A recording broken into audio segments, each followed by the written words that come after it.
오늘 저녁에 우리에게 주시는 하나님의 은혜의 말씀은 창세기 26장 12절에서 33절까지의 말씀입니다. 다 같이 합독하도록 하겠습니다. 이삭이 그 땅에서 농사하여 그의 100배나 얻었고 여호와께서 복을 주심으로 그 사람이 창대하고 왕성하여 마침내 거부가 되어 양과 소가 떼를 이루고 노복이 심히 많으므로 블레셋 사람이 그를 시기하여 그 아비 아브라함 때 그 아비의 종들이 판 모든 우물을 막고 흙으로 메웠더라. 아비멜렉이 이삭에게 이르되 내가 우리보다 크게 강성한즉 우리를 떠나가라. 이삭이 그곳을 떠나 그랄 골짜기에 장막을 치고 거기 우거하며 그 아비 아브라함 때 팠던 우물들을 다시 팠으니 이는 아브라함 죽은 후에 블레셋 사람이 그 우물들을 메었음이라. 이삭이 그 우물들의 이름을 그 아비의 부르던 이름으로 불렀더라.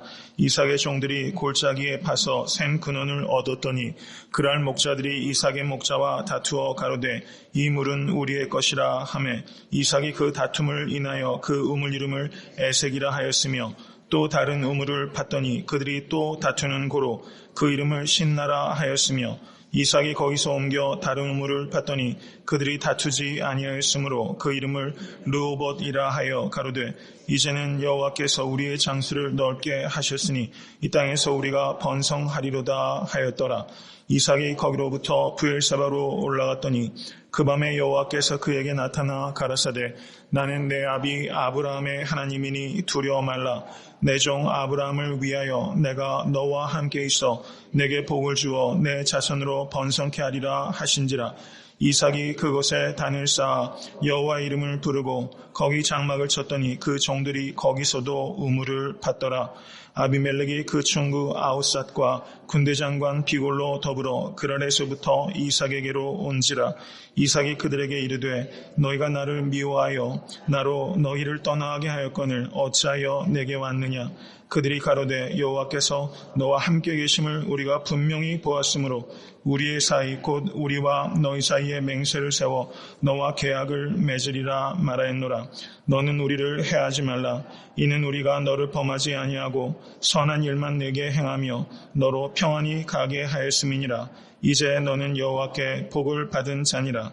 이삭이 그들을 위하여 잔치를 베풀매 그들이 먹고 마시고 아침에 일찍 일어나 서로 맹세한 후에 이삭이 그들을 보내매 그들이 평안히 갔더라. 그날에 이삭의 종들이 자기들의 판 우물에 대하여 이삭에게 와서 고하여 가로되 우리가 물을 얻었나이다 하매 그가 그 이름을 세바라 한지라. 그러므로 그 성읍 이름이 오늘까지 브엘세바더라. 아멘. 하나님의 말씀입니다.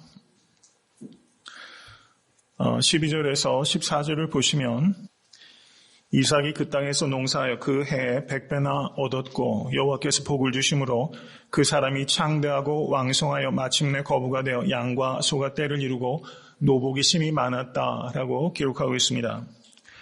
지금 이 그랄 땅에 기근이 임하였습니다. 그런데 하나님께서 이삭에게 애굽으로 가지 말고 그 땅에 그대로 거하라라고 했을 때 이삭이 그 말씀에 순종해서 그랄에 거하게 된 것입니다. 기근이 임했던 땅에 지금 이삭이 100배의 결실을 거두고 있는 것을 우리가 볼 수 있습니다. 출애굽할 때 하나님께서 그 애굽 땅에 흑암을 내리셨습니다. 그런데 이스라엘 사람들이 머물렀던 곳이 어디입니까? 고센이었습니다. 그런데 고센만은 흑암이 임하지 않았어요. 마치 그러한 것처럼 이 그랄 땅에 극심한 기근이 임하였지만 하나님께서 복을 주시자 흉년이 들었던 땅에서는 하나님께서 복 주시는 자는 100배의 결실을 거둘 수 있다는 것을 우리는 믿을 수 있게 되기를 간절히 바랍니다. 이삭이 100배의 결실을 거두는 풍년을 경험했습니다. 그런데 이삭이 이렇게 경험한 풍년이 단지 농업에만 국한된 것이 아니라 14절 말씀을 한번 보시기 바랍니다. 양과 소가 떼를 이루고 노복이 심히 많았다라고 말하면서 저의 그 풍성함이 단지 농업에만 국한된 것이 아니라 목축업에서도 크게 풍성했고 그리고 자연스러운 결과로 많은 노복도 거느리게 되는 엄청난 부를 이루게 된 것입니다. 12절 후반절을 보십시오. 이 모든 결과가 무엇입니까? 그것은 이삭은 농업에는 사실은 문외한이라고 할 수 있어요. 그는 목축을 하던 사람입니다. 그런데 흉년이 들었을 때 100배의 결실을 거뒀어요. 이것은 어디에서부터 그 복이 온 것입니까? 여호와께서 복을 주셨기 때문에 가능한 것입니다. 복의 근원은 오직 여호와 하나님이심을 굳건하게 믿으시는 성도님과 제가 될 수 있게 될 간절히 바랍니다. 여러분, 그 행복을 영어로 뭐라고 합니까? happiness라고 말을 해요. 그런데 happiness라는 말이 그 어디에서 유래가 됐냐면 happen했다라는 말에서 happiness가 나온 거예요. 행복이라는 것은 무엇인가 해프닝이 있으면은 행복해하는 것이 세상에서 말하는 행복이라고 말할 수 있어요. 무엇인가 좋은 일이 해프닝하면 사람이 행복하다고 느끼고 무엇인가 내가 원치 않았던 일들이 해프닝하게 되면 사람들은 행복하지 않다라고 생각하는 것입니다. 그렇지만 기독교인들은 해피니스를 구하면서 살아가는 사람이 아니라 블레싱을 구하면서 살아가는 사람이라는 것을 기억하실 수 있기를 간절히 바랍니다.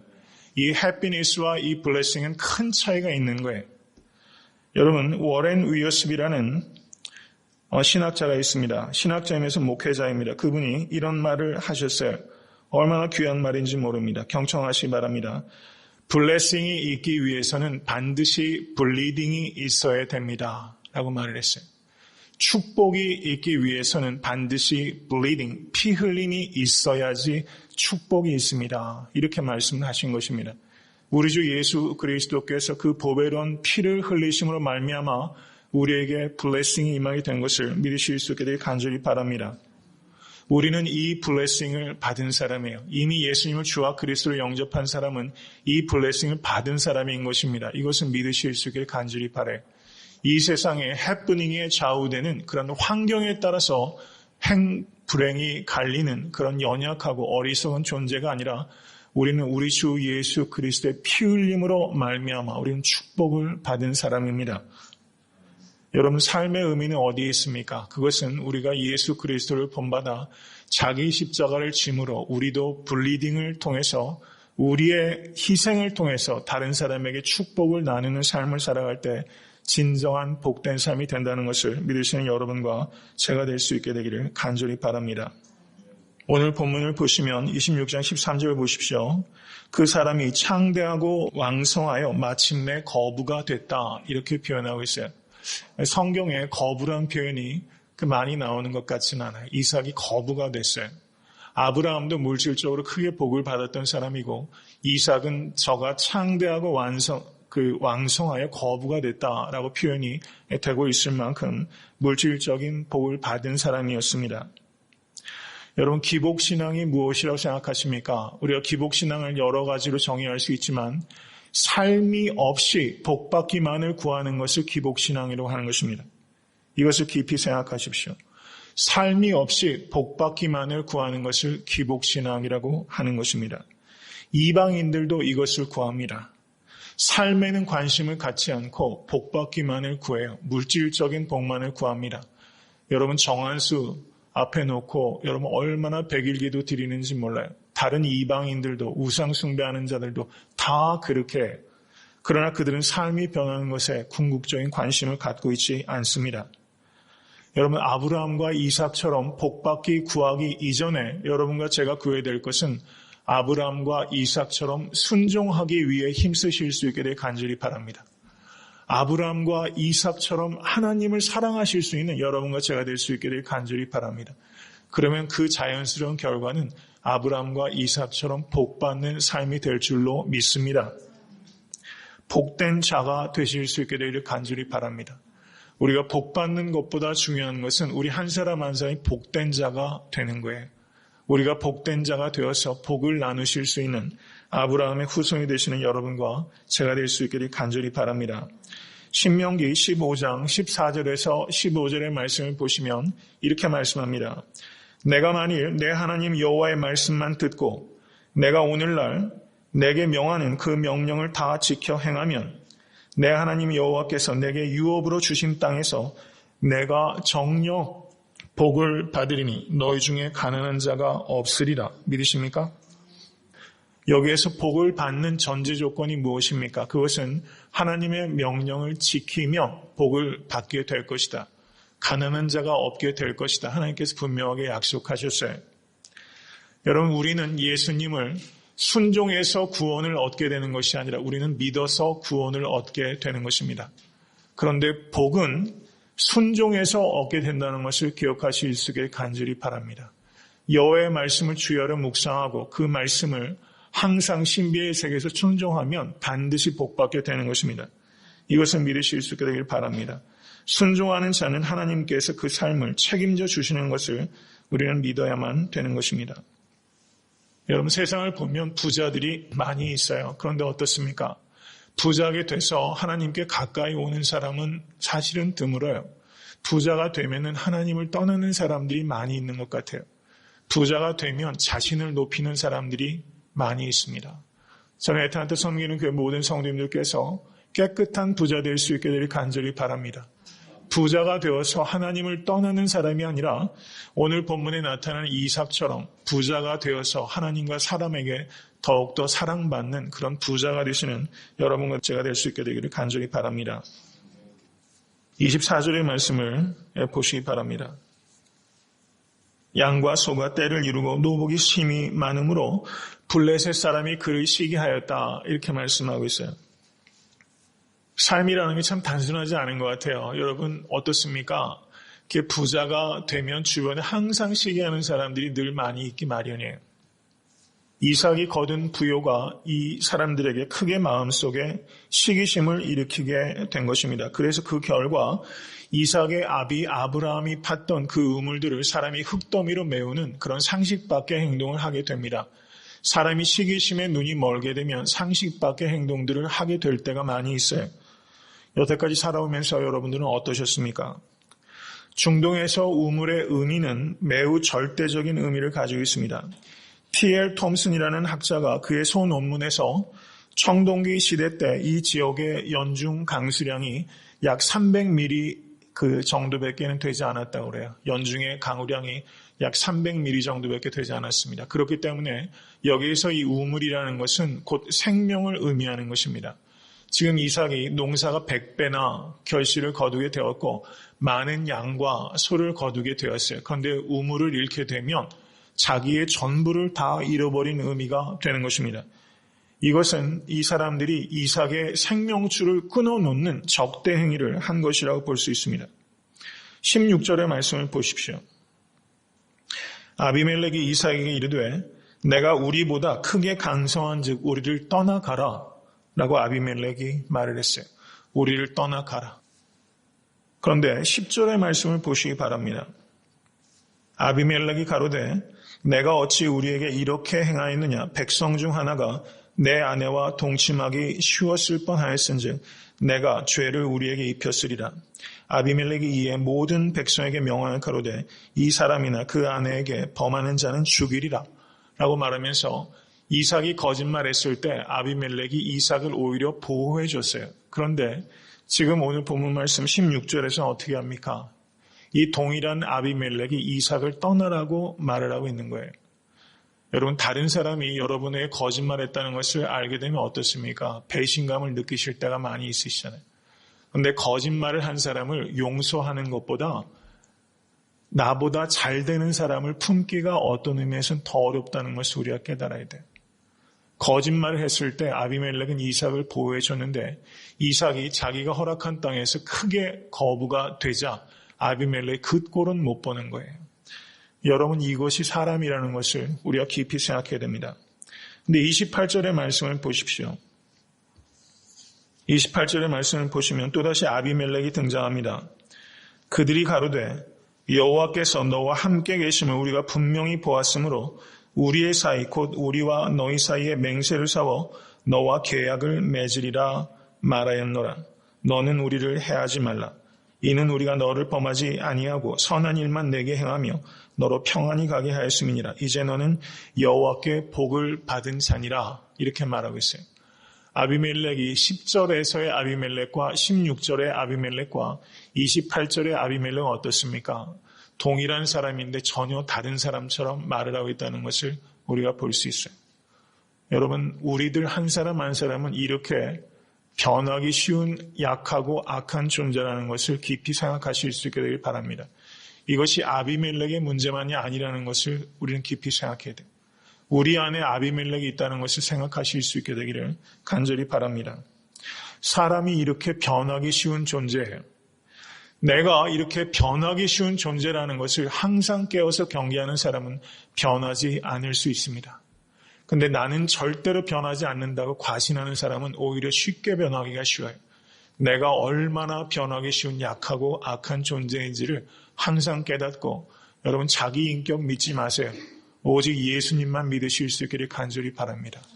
자기 인격 믿고 자기 지식 믿고 경험 믿다가 크게 넘어지는 사람들 많이 있어요. 여러분, 나 자신을 포함해서 우리는 절대 믿을 존재가 못 돼요.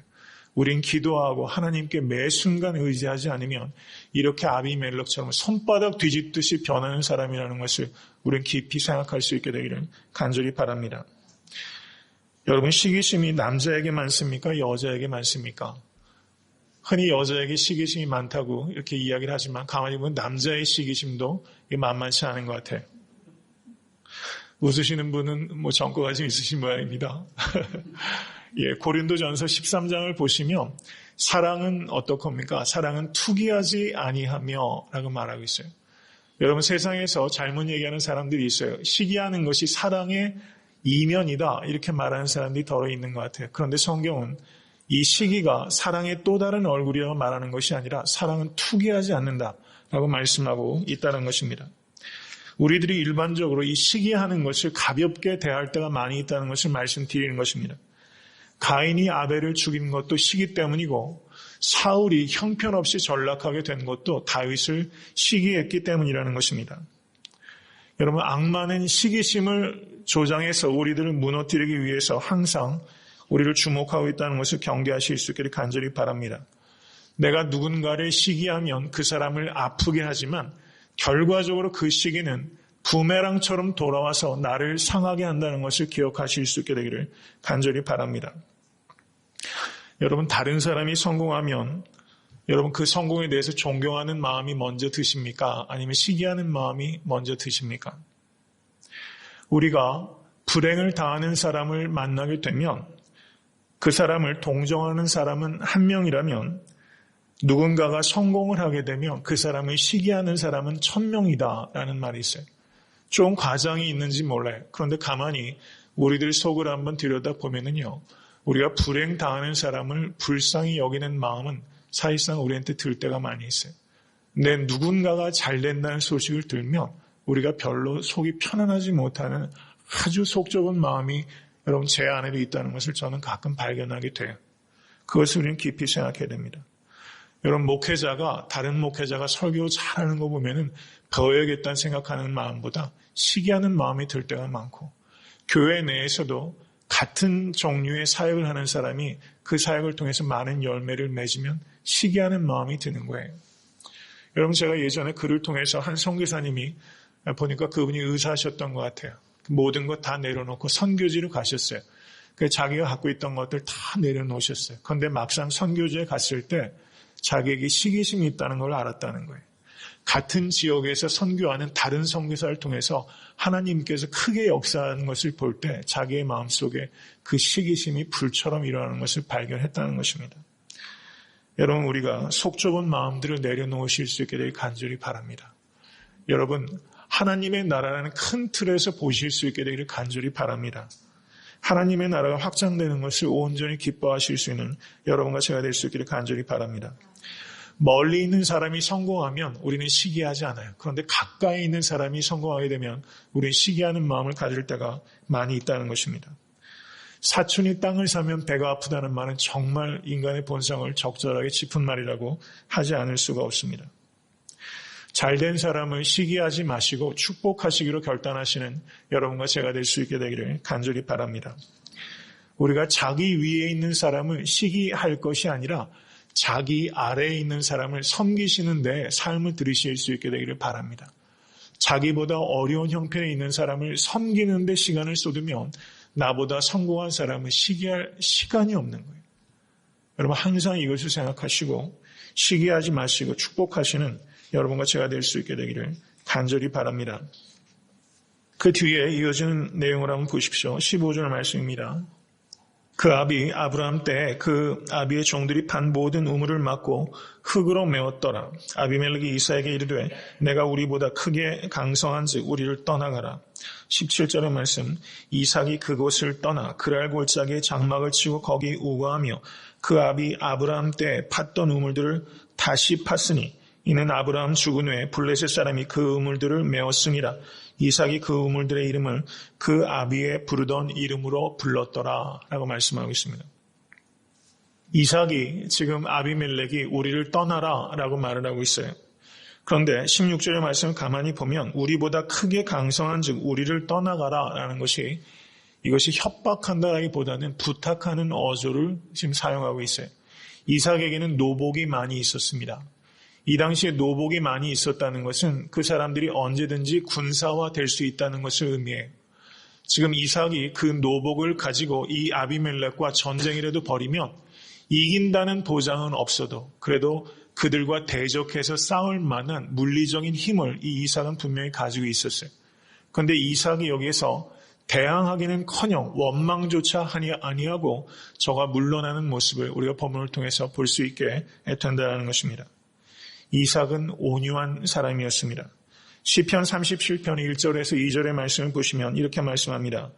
행악자를 인하여 불평하여 하지 말며 불의를 행하는 자를 투기하지 말지어다.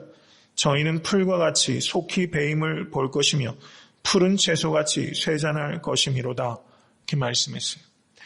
여러분, 이삭은 우물을 붙잡고 사는 사람이 아니라 하나님을 붙잡고 사는 사람이었어요. 여러분, 이것을 기억하셔야 됩니다. 이삭이 우물을 뒤로 하고 저가 원망도 아니하고 싸움도 아니하고 저가 물러났던 이유는 이삭은 우물을 붙잡고 있던 사람이 아니에요. 기근 가운데 저에게 100배의 결실을 거둔 것은 자기가 잘해서 된 게 아니라는 것을 아는 사람이에요. 그렇기 때문에 그 우물을 놓을 수가 있었어요. 이것이 어디서부터 온지를 정말 깨닫는 사람은 내려놓을 수가 있어요. 여러분에게 주신 것이 다 하나님으로부터 말미암은 것을 진심으로 받아들이실 수 있는 여러분과 제가 될 수 있기를 간절히 바랍니다. 이삭은 순종의 사람이었어요. 하나님의 주권을 인정하던 사람이었어요. 그래서 원망이 없어요. 떠날 줄 아는 사람이었어요. 하나님께서 구하게도 하시고 하나님께서 가난하게도 하시고 하나님께서 높이시기도 하시고 하나님께서 낮추시기도 한다는 이 말씀을 이삭은 진심으로 믿고 그것을 따르는 사람이었다는 것을 알 수가 있습니다. 17절에서 18절의 말씀을 저는 오늘은 좀 깊이 있게 살펴보고자 합니다.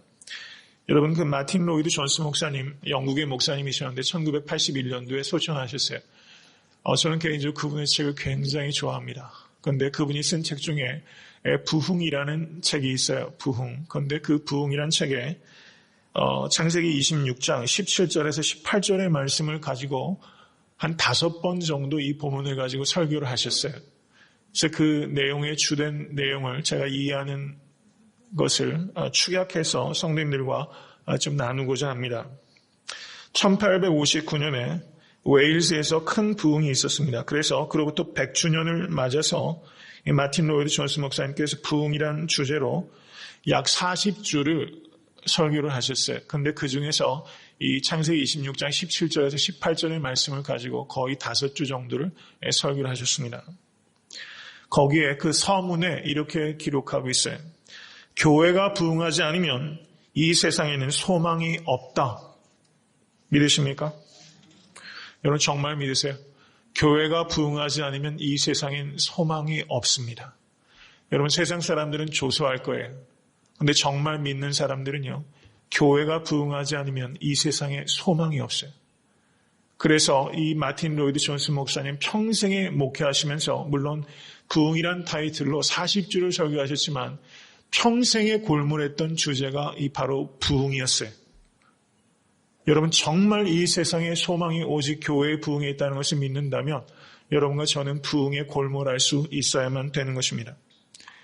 어떻게 부흥이라는 주제를 이 17절과 18절의 말씀과 연관을 시키셨냐면 여러분이 이삭에게 이 물은 뭐예요? 생명과 같은 거예요. 이 물이 없으면 죽어요.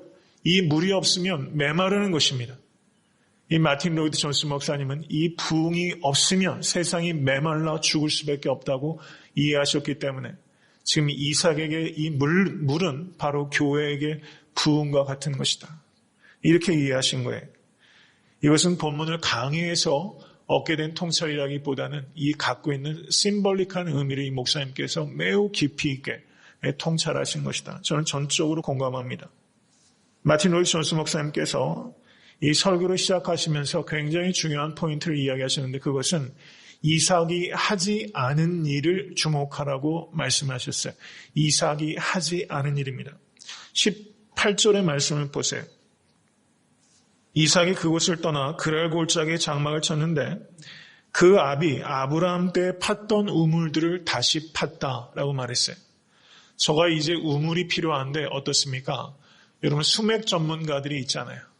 그 사람을 동원해서 수맥을 찾는 전문가들을 동원하지 않고 그 아비 아브라함 때에 팠던 우물들을 다시 팠다라는 사실입니다. 전문가를 동원하지 않았다는 거예요. 부흥을 이루기 위해서는 새로운 기술이나 새로운 방법이 필요한 것이 아니라는 것을 우리는 깊이 생각해야 될 줄로 믿습니다. 여러분, 그 교회가 어느 교회가 크게 숫자가 늘었다고 하면요.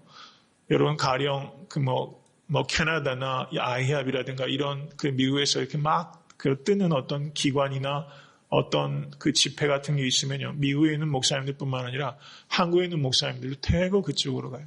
윌로우 크릭으로 엄청 몰려갔다가 그 다음에 또 어느 교회입니까? 그 비라이벨스 목사님 윌로우 크릭, 그 다음에 세들백 교회, 이런 교회들, 한국 교회들이 거의 벤치마킹하고 있어요. 물론 우리가 배워야 될 부분들이 있어요. 그리고 그 교회는 건전한 교회입니다. 그렇지만 건전하고 불건전한 것을 떠나서 사람들이 모인다면 거기에 사람들이 여러분 서부 시대 때 여러분 금이 나온다고 하면 사람들이 막 러쉬했던 것처럼 사람이 모인다고 하면 그것이 금인지 똥인지 구별도 하지 않냐고 사람들이 몰려가요. 그리고 새로운 기술을 배워요. 그리고 새로운 방법을 도용해서 그것을 벤치마킹합니다. 그리고 아무 부끄러움도 갖지 않아요. 부흥이 어떤 목회의 기술을 가지고 될 수 있다는 그런 망측한 생각을 사실상은 한국교회가 그런 많은 목회자들이 해왔다는 것을 우리는 깊이 있게 저는 회개해야 된다고 생각합니다. 마틴 로이드 존스 목사님께서 그런 말씀을 썼어요. 목회 기술이라는 말을 썼어요. 그리고 한 걸음 더 나아가서 아주 신랄하게 풍자합니다. 종교 기술이라는 말을 썼어요. 종교 기술을 가지고 거기에 의존하게 되면 교회의 힘은 점점 더 약화되어 간다라고 말했어요. 저는 여기에 100% 공감합니다. 우리가 여러 가지 새로운 것들에 대해서 마음을 열고 배우는 자세는 분명히 필요해요. 그런데 그러한 방법으로 교회가 교회다워질 수 있다고 생각하는 그것은 착각이고 망상이에요. 여러분 그것을 깊이 생각해야 됩니다. 목회 기술에 의존하기 시작할 때 교회는 점점 더 힘을 잃어가게 될 것이다. 오늘날 교회는 이삭이 하지 않았던 것을 생각해야 됩니다. 이삭이 하지 않았던 것은 전문가에게 의지하지 않았어요. 아브라함이 했던 것이 무엇인지를 생각한 것입니다. 이것은 기본으로 돌아갈 것을 우리에게 요청하고 있는 것입니다. 항상 교회 역사 전체를 통해서 부흥이 일어났을 때는 초대교회로 되돌아갔을 때 부흥이 일어났어요. 말씀의 권위가 회복될 때 그리고 망각된 기본적인 진리가 회복될 때 교회의 부흥이 있었다는 것을 우리는 항상 기억해야 되는 것입니다. 우리가 갖고 있는 문제는 항상 똑같은 문제였어요. 여러분 이삭이 경험했던 문제는요. 우리가 겪고 있는 문제와 똑같아요. 우리가 세상적으로 문화와 과학이 발달해도 사람 그 알맹이는 똑같아요. 표면적인 것만 조금씩 바뀌어가다 할 뿐이지 우리의 문제는 항상 똑같고 하나님도 동일하시다는 것을 우리는 기억해야 될 줄로 믿습니다. 본질이 무엇인지 기본이 무엇인지 그것을 우리는 항상 기억해야 됩니다. 그러면 여기에서 18절 말씀을 보십시오. 블레셋 사람이 그 우물들을 메웠다라고 말하고 있습니다. 흙으로 그것을 메웠다고 말씀하고 있어요. 이 흙을 치워내야지만 이 시원한 물을 마실 수 있게 되는 것입니다. 그러면 교회가 치워내야 될 흙더미들은 무엇입니까? 그것은 첫 번째로 잘못된 교리라고 할 수 있습니다. 거짓된 복음을 우리가 치워내지만 우리는 부흥을 이룰 수 있게 되는 것입니다. 성경은 하나님의 영감으로 지어진 거룩한 경전입니다. 믿으십니까? 이 성경을 하나님의 신성한 책이라고 믿지 않는 사람들이 세상에 많이 있고 교회 내에서도 그런 이야기를 말하는 사람들이 있어요. 여러분, 성경의 권위를 굳세게 지킬 수 있는 여러분과 제가 될 수 있게 되길 바랍니다. 마틴 루터가 종교개혁을 할 때는 로마서 1장 17절의 말씀, 그 말씀을 깊이 묵상한 끝에 오직 믿음으로 말미암아 의롭게 된다라는 이신칭의의 교리를 저가 깨달았어요. 여러분, 그것으로 인해서 종교개혁이 일어나게 된 것입니다. 기독교의 기본 진리가 다시 한번 깊이 깨달아지면 부흥이 일어나게 된다는 사실입니다. 성부, 성자, 성령 하나님 삼위일체 되심을 믿으실 수 있게 되기를 간절히 바랍니다. 하나님은 사랑의 하나님이시면서 동시에 진노의 하나님이심을 여러분 기억하실 수 있게 되기를 바라요. 진노하시는 하나님을 두려워하실 수 있어야 됩니다. 진노하시는 하나님 앞에서 전율하고 자기를 낮추고 통회할 때만 부흥이 임했다는 것을 우리는 교회설을 통해서 볼 수 있어요. 여러분, 정말 회개하고 계십니까? 정말 통회하신 적이 얼마나 되십니까? 우리가 감정적인 카타르시스를 가지고 우는 그런 얕은 울음 말고 여러분 중심에서 통회하는 그런 통회가 과연 나에게 있는가? 여러분, 회개의 영을 주실 것을 위해서 기도하실 수 있게 되기를 바랍니다. 여러분, 부흥은 성령님께서 우리에게 주시는 것이지 우리가 성령님을 이용해서 얻을 수 있는 게 아니에요. 여러분, 성령님은 삼위일체 하나님이심을 믿으실 수 있게 되길 간절히 바랍니다. 성령님은 전기 스위치처럼 우리가 켰다 껐다 하는 것처럼 우리가 부흥을 위해서 이용할 수 있는 어떤 능력, 인격이 없는 어떤 파워, 그런 것이 아니라는 것을 깊이 생각하십시오.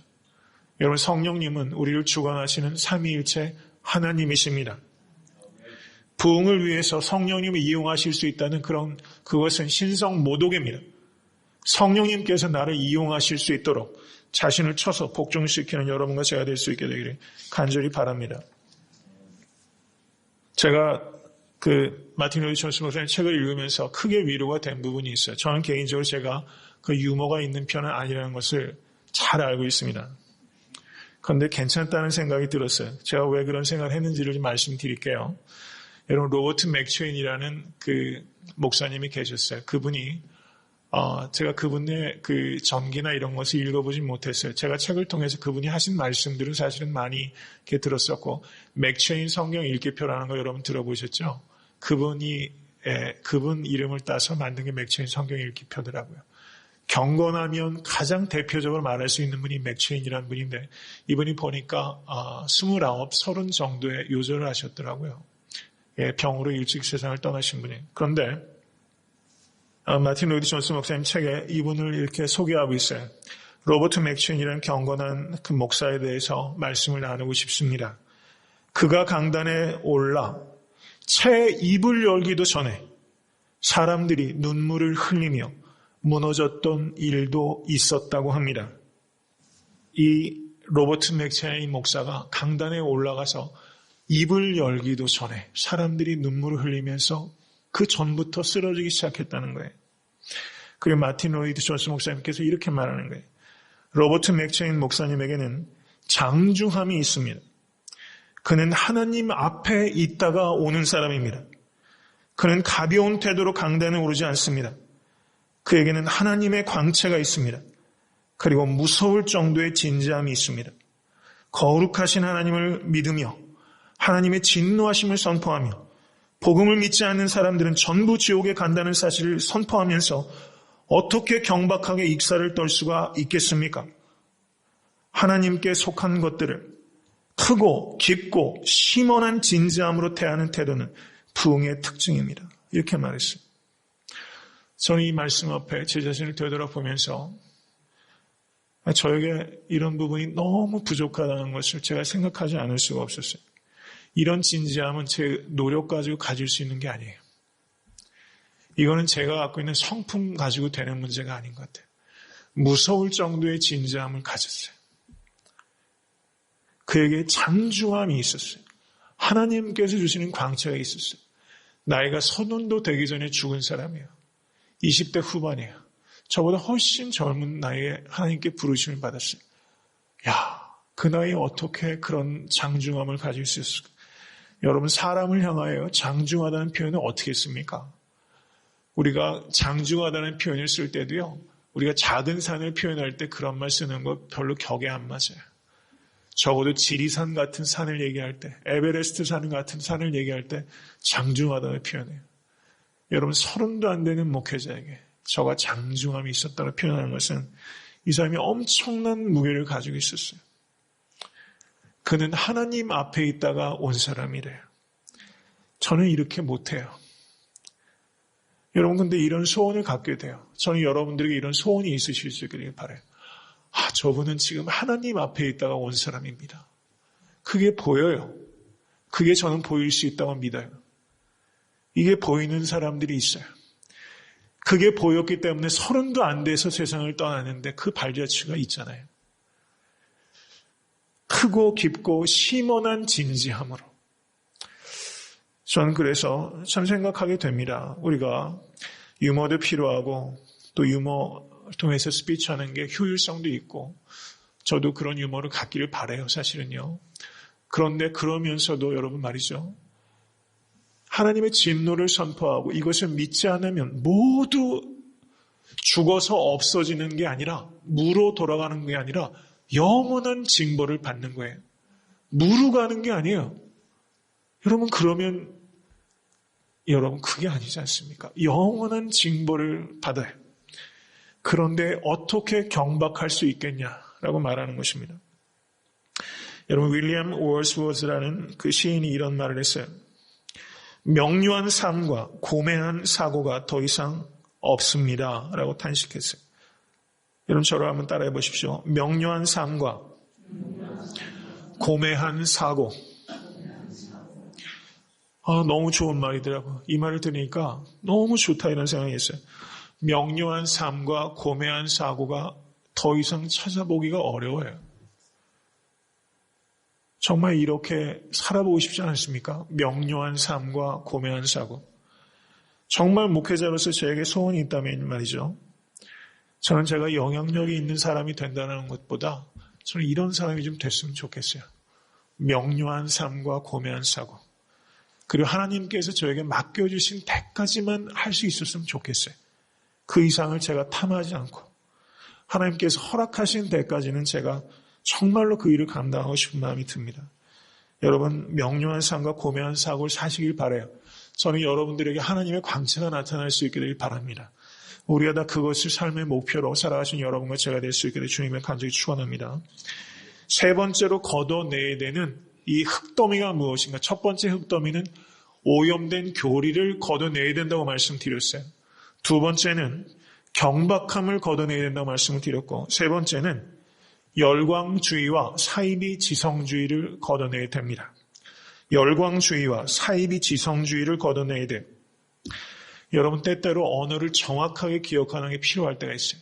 언어를 너무 느려서 쓰게 되면 이 개념이 정리가 안 돼요.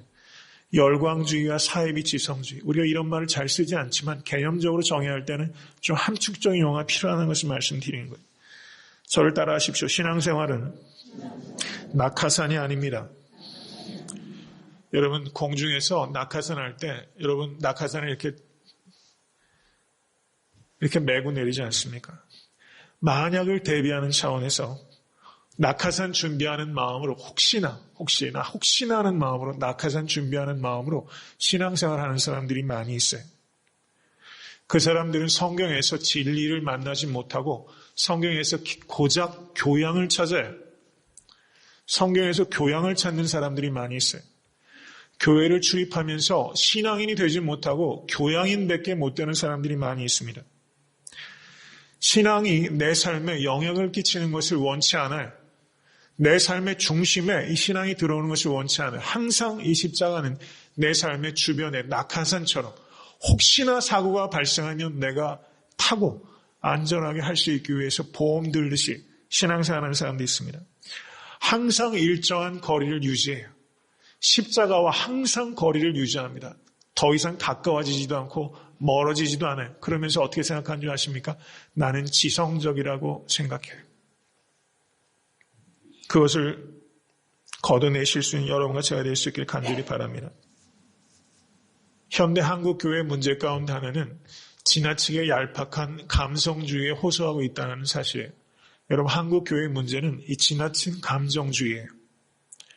감정에 호소하고 또 예배를 통해서도 거짓된 감정을 연출합니다. 그리고 그런 부분에 있어서 상당히 능숙해요. 그래서 이 감정적인 카타르시스를 이렇게 만들고 조작하는 일들을 많이 합니다. 여러분, 타종교회도 그런 일들은 굉장히 많이 있어요.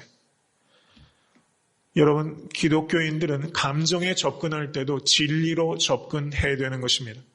여러분, 이것을 기억하세요. 감정을 접근할 때도 우리는 진리로 접근하는 거예요. 감정적인 신앙생활을 혐오하는 사람들이 있어요. 감정적인 신앙생활 하는 것, 그건 미성숙한 겁니다. 그런데 감정적인 신앙생활을 혐오하다가 무감각한 사람이 되는 사람들이 또 있어요. 이것은 문제가 지성주의에 빠지게 되는 것입니다. 교회에 질서가 있어야 됩니다. 그런데 교회에서 예배를 드리면서도 잘 짜여진 공연처럼 예배를 드리면 그건 안 되는 거예요. 교회에 질서가 있어야 되지만 성령님께서 일하실 수 있는 여지를 항상 성령님께 드려야 된다는 것을 우리는 기억해야 될 것입니다. 제가 그 마틴 로이드 존스 목사님 책을 읽다 보니까 마틴 로이드 존스 목사님은 그 라디오 설교를 하시지 않는데요.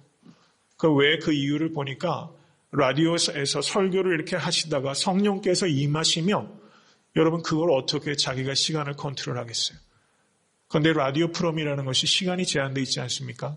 그래서 자기는 라디오 설교를 하지 않는데요. 저는 꼭 그렇게 된다고 생각하진 않지만 저는 그 마음은 우리가 100% 공감해요. 성령님께서 주관하시는 거예요. 예배가 우리가 1시간, 1시간 반 어떤 정해진 시간이 있지만 성령님께서 임하셔서 강력하게 역사하면 우리 시간을 잊어버리는 그런 예배를 우리가 드릴 수 있어야 한다는 것을 말씀드리는 것입니다. 시간이 많이 지나서 제가 오늘은 여기까지 말씀드리고 그 뒤에 말씀은 다음 주에 다시 한번 말씀을 드리도록 합니다. 말씀을 간략하게 다시 한번 정리합니다. 여러분, 부흥을 골몰하시는 여러분과 제가 될 수 있기를 간절히 바랍니다. 부흥을 골몰하는 것은 목회자에게만 주어진 책임이 아니라 이 땅의 모든 그리스도인들이 가져야 될 책임이에요. 그리고 부흥은 절대 기술을 통해서 오는 것이 아니라 부흥은 기본으로 돌아갈 때 오게 되는 것입니다. 그리고 우리가 하지 말아야 될 것이 무엇인가를 먼저 생각하실 수 있기를 간절히 바랍니다. 오염된 교리를 걷어내고 경박함을 걷어내고 열광주의와 사이비 지성주의를 걷어내셔서 여러분 부흥의 초석이 되시는 여러분과 제가 될 수 있게 될 주님의 이름을 간절히 축원합니다.